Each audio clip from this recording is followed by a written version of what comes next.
Welcome to Timber Creek Farm. This video is in collaboration with Homesteaders of America's Garden Tour 2020 series, and we're excited to show you all the different gardens from Homesteaders of America members. I'm just sitting out here with my coffee this morning. The sun will eventually be in this part of the garden and it will be way too sunny for me to do a video for you. So I'm just going to have this little break and take some video shots of what's going on in our garden. We are in Zone 7B in Maryland, and I hope you enjoy watching what we've done here. This box is a, 6x4, maybe 5x4 box raised bed garden, and this year we planted peas and trellises in it. The trellises are doing really well. The peas themselves, I'm not sure why they're taking so long to actually grow peas, but the plants look really healthy and everybody seems happy. I don't see any insect bothering them. So I don't know, but that's our pea garden. For the first time ever, we have broccoli growing in our garden. I am so excited about, let's see if I can find them with the camera. Let's see, where is the little tiny broccoli? There it is. We have broccoli in almost every single one of the broccoli plants. I'm really excited about this. I don't know if it helped that we had chives just flourishing here in the garden earlier. They've all dried up now. I don't know what has gone right for a change, but we have so much broccoli. I can't wait to freeze some of that and put it aside for the winter. In this box, we have romaine lettuce, some Swiss chard that overwintered. I've actually removed a lot of it because we weren't eating it enough to keep up with it. I planted some various pepper plants in here, and you walk around here and I've got some tiny little tomato starts in here. These are Marzano paste tomatoes, so hopefully I will have my own tomatoes for making sauce. If you've always wondered what a radish flower looked like and never saw them, I have no idea why we have flowering gone to seed radishes, but we have. There's not, funny thing is, there's no radish under there. They just put all their energy into their foliage and then they bloomed. So, tales from the garden. In front of this garden, we have our potatoes growing in pots. We have never really had a successful potato harvest. We get a few. We get, maybe a couple dinners worth. So this year I'm back to trying them in containers because they always seem to attract a potato beetle or some kind of thing that just decimates them. And this was the last one to come up, and I don't remember what kind of potato we put in here. I will fill every container we have with something. So I have 2 tomato starts in this container and 2 others in here. Do you like my rock plant markers? It's just a Sharpie on a rock because I had a lot of really nice rocks sitting around. So I used them. Another pepper. Over here I have a couple squash hanging out. And I have some weeds. Weeds are always fun. And then we get back into more squashy, viney type things, which I can't see the marker. And some tomato starts that I purchased. These looked really good. And so they're going to actually be our first tomatoes. In this garden, and then I have lettuce down at this end too. In this garden, we're going to trellis the top with that piece of livestock fencing. So that's going to go on soon because these things are getting big and I want to get that secured before we have to push the plants out of the way too much. Let me walk you over to the final raised bed in this area. And it's kind of out of control, I will admit. I have kind of let the ball drop on this one. I have a row of chard growing, and then I have some out of control comfrey. I like to grow all kinds of herbs, and I like to keep them flourishing through the winter if I can. We have mild winters for the most part, and I'm not sure really where to start. I'll be looking up how to control the comfrey a little bit better. I know it spreads like wildfire once it gets going. I also have weld and woad growing here. They're dye plants, as I do a lot of natural dyeing on our sheep wool.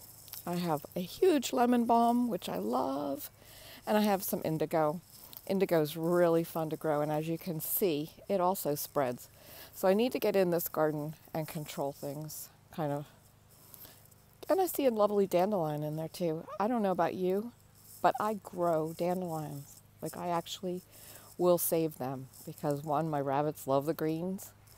I love them, and they're just, I don't know. I think they're just a great plant. This is the garlic bed. As you can see, they're getting close to time to pull up. Probably another few weeks. I want to get the best growth. They were the hugest bulbs ever. So I'm excited about those. And now I'm going to take you over to our other raised bed area and show you what's going on in that. Okay, more containers up here at this level, and a giant rooster statue that I just love. I don't know why he's facing into the dog yard. Maybe he's waiting for the dogs. And he's actually a planter, but I just like him to be just hanging out there. My garden sign, and another dandelion, and some pineapple mint. I grow as many herbs as I can. Here's yarrow, another dandelion. My peony, which had a bloom that was spectacular this year. Only one. I actually need to move it. It needs more room. It's getting too big for this spot. I've got some other flowers here. Echinacea rudbeckia, which is our state flower. A few different varieties of kale. I've got a curly kale, a flat leaf kale, and a Russian kale. I'm sorry, I'm really bad at remembering all the different varieties and cultivars. So I know they're kale. I've got some more tomato starts that I have no idea where they're going to go. And I've got this carrot patch. And something was coming in and literally taking the whole entire plant. So I leaned these frames up to kind of, I don't know, give them a little bit of protection. It worked, but I don't know why. As you can see, I've got some pepper plants that something is just decimating, and so I'm working on that. They're still doing well as far as like they're sprouting fresh leaves that are good, but I don't know what is eating them, and I have tried all the natural organic things I can think of. I have another huge lemon balm, and we have some heirloom crookneck squash here. I'm sorry, I got a little close there on that. And then another romaine, some other herbs, parsley, orange balm. Have you ever seen orange balm before? It was a new find for me this year. It's over there in the back. Some sage. I'm just really excited about all the different herbs I find. And then I have this little patch here, which is mostly mint. And I let it go. I had some other herbs in there, but of course if you grow mint, you know it takes over a whole area. So I've tried to grow other things in here. I'm going to actually have to like dig it out one day and just leave just a small section of mint, or move the mint into containers to keep it controlled. I do have this one little strawberry plant in here that has decided that it will flourish among the mint, and I've got another bucket here with lettuce in it because I grow a lot of greens as long into the summer season as I can.